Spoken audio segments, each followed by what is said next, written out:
ভূত রাত অ্যানিমেশন।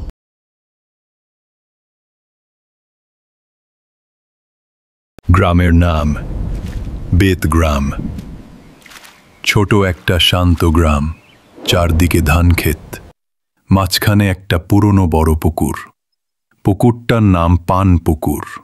লোকমুখে শোনা যায় এই পুকুরের নিচে বাস করে এক সাপরূপী জিন।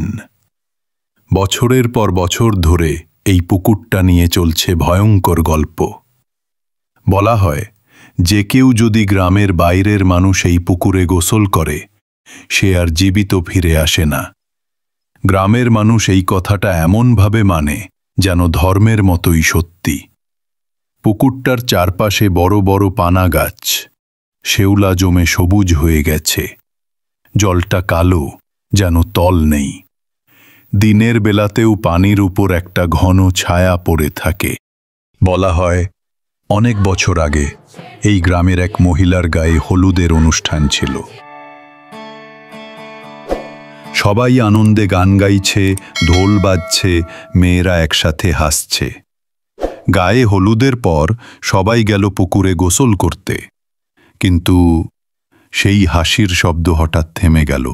দেখা গেল দুইটা মেয়ে পুকুরে নামার পর আর উঠে আসছে না। সবার সামনে এক মুহূর্তে দুজন ডুবে গেল।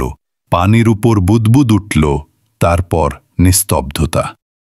গ্রামের মানুষ তখন ভেবেছিল হয়তো দুর্ঘটনা, কিন্তু তারপর থেকে একের পর এক একই ঘটনা ঘটতে লাগল। নতুন কেউ পুকুরে নামলে হারিয়ে যায়, আর গ্রামের পুরনো কেউ গেলে কিছু হয় না। লোকেরা বলে ওই পানার নিচে আছে একটা জিন, মানুষের রক্তে তার তৃষ্ণা। একদিন দুপুরে গ্রামের দু যমজ বাচ্চা, রফিক আর শফিক, বয়স হবে 10 বছর, খেলতে খেলতে পুকুরের পাড়ে চলে এলো। তাদের হাতে ছিল একটা ছোট্ট নৌকা, কলার পাতায় বানানো। তারা হাসতে হাসতে বলছিল, দেখো দেখি কার নৌকাটা আগে পাড়ে পৌঁছায়। খেলা চলছিল বেশ আনন্দে। হঠাৎ নৌকাটা ভেসে একটু দূরে চলে গেল। রফিক বলল, চলো একটু নামি, তুলে আনব। দুজনই নামল পানিতে। হাঁটতে হাঁটতে গেল মাঝ বরাবর। তারপর কোনো শব্দ নেই, শুধু পুকুরের পানি হালকা ঘোলা হয়ে উঠল, আর চারপাশে ছড়িয়ে পড়ল ঠান্ডা এক বাতাস।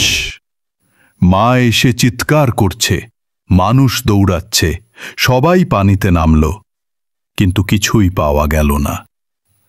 না বাচ্চা, না নৌকা। সেই থেকে গ্রামের সবাই বলতো ওরা আর মানুষ না, ওরা এখন জিনের খেলার সাথী। বলে রাখা হয় রাতে কেউ যদি পুকুরের পাশে দাঁড়ায় শোনা যায় বাচ্চাদের হাসির শব্দ, তারপর সাথে সাথে এক লম্বা ফোঁস আওয়াজ।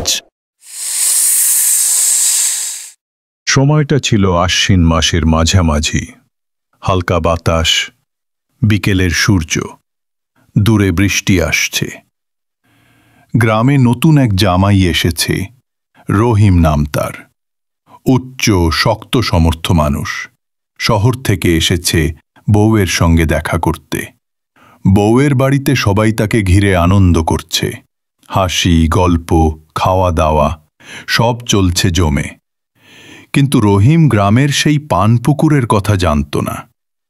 বিকেলে গরম লাগায় বলল, এই তো একটা পুকুর আছে, একটু গোসল করে আসি, শরীরটা ঠান্ডা হোক। সবাই চুপ করে গেল। শাশুড়ি তাড়াতাড়ি বলল, না বাবা, ওই পুকুরে যেও না, ওটা ভালো না।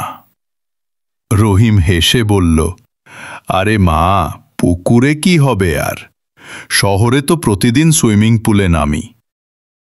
বউ বলল, যেও না, ওই পুকুরটা অভিশপ্ত। কিন্তু রহিম হাসতে হাসতে তোয়ালে আর লুঙ্গি হাতে নিয়ে বেরিয়ে গেল।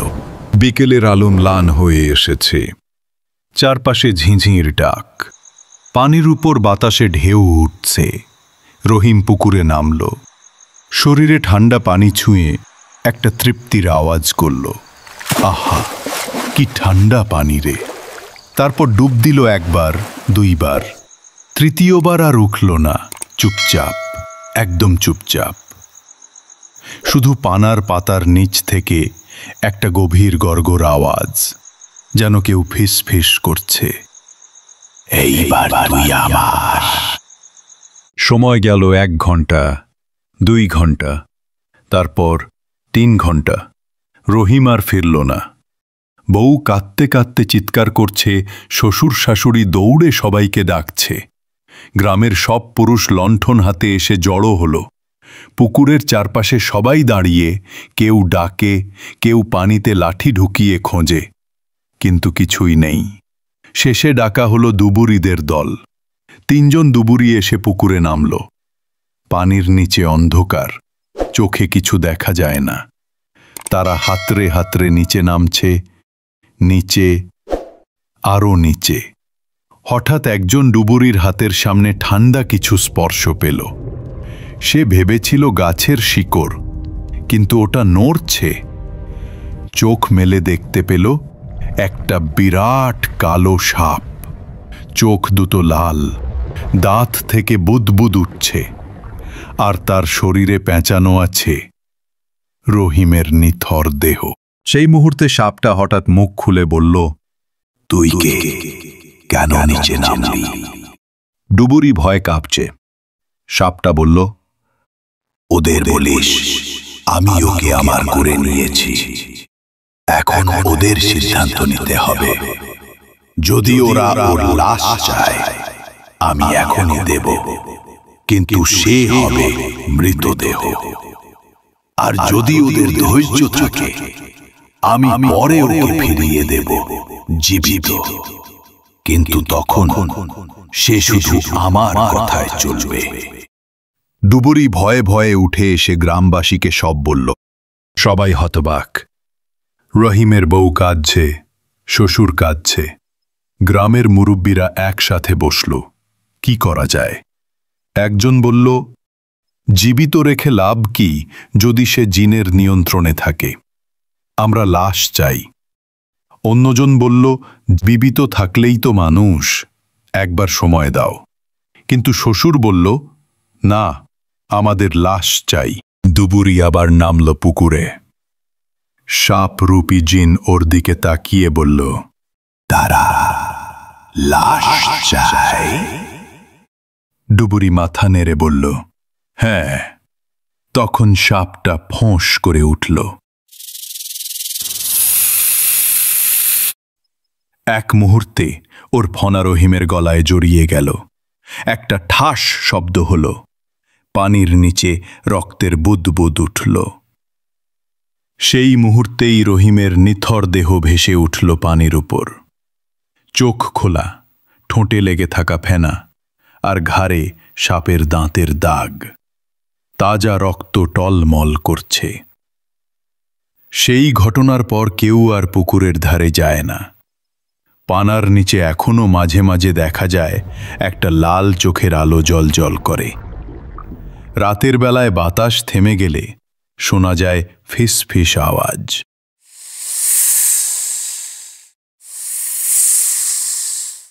গ্রামের মানুষ বলে, সেই জিন এখনো ওখানে আছে। যখনই নতুন কেউ আসে, নতুন কোনো অতিথি বা জামাই, সে অপেক্ষা করে কে ভুলে নামবে পানিতে। বলা হয় পুকুরের নিচে একটা ঘর আছে, যেখানে সেই জিন সাপরূপে ঘুমায়।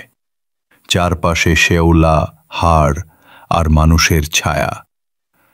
আর সেই ঘরের সামনে লেখা, যে একবার এলো সে আর ফিরে গেল না।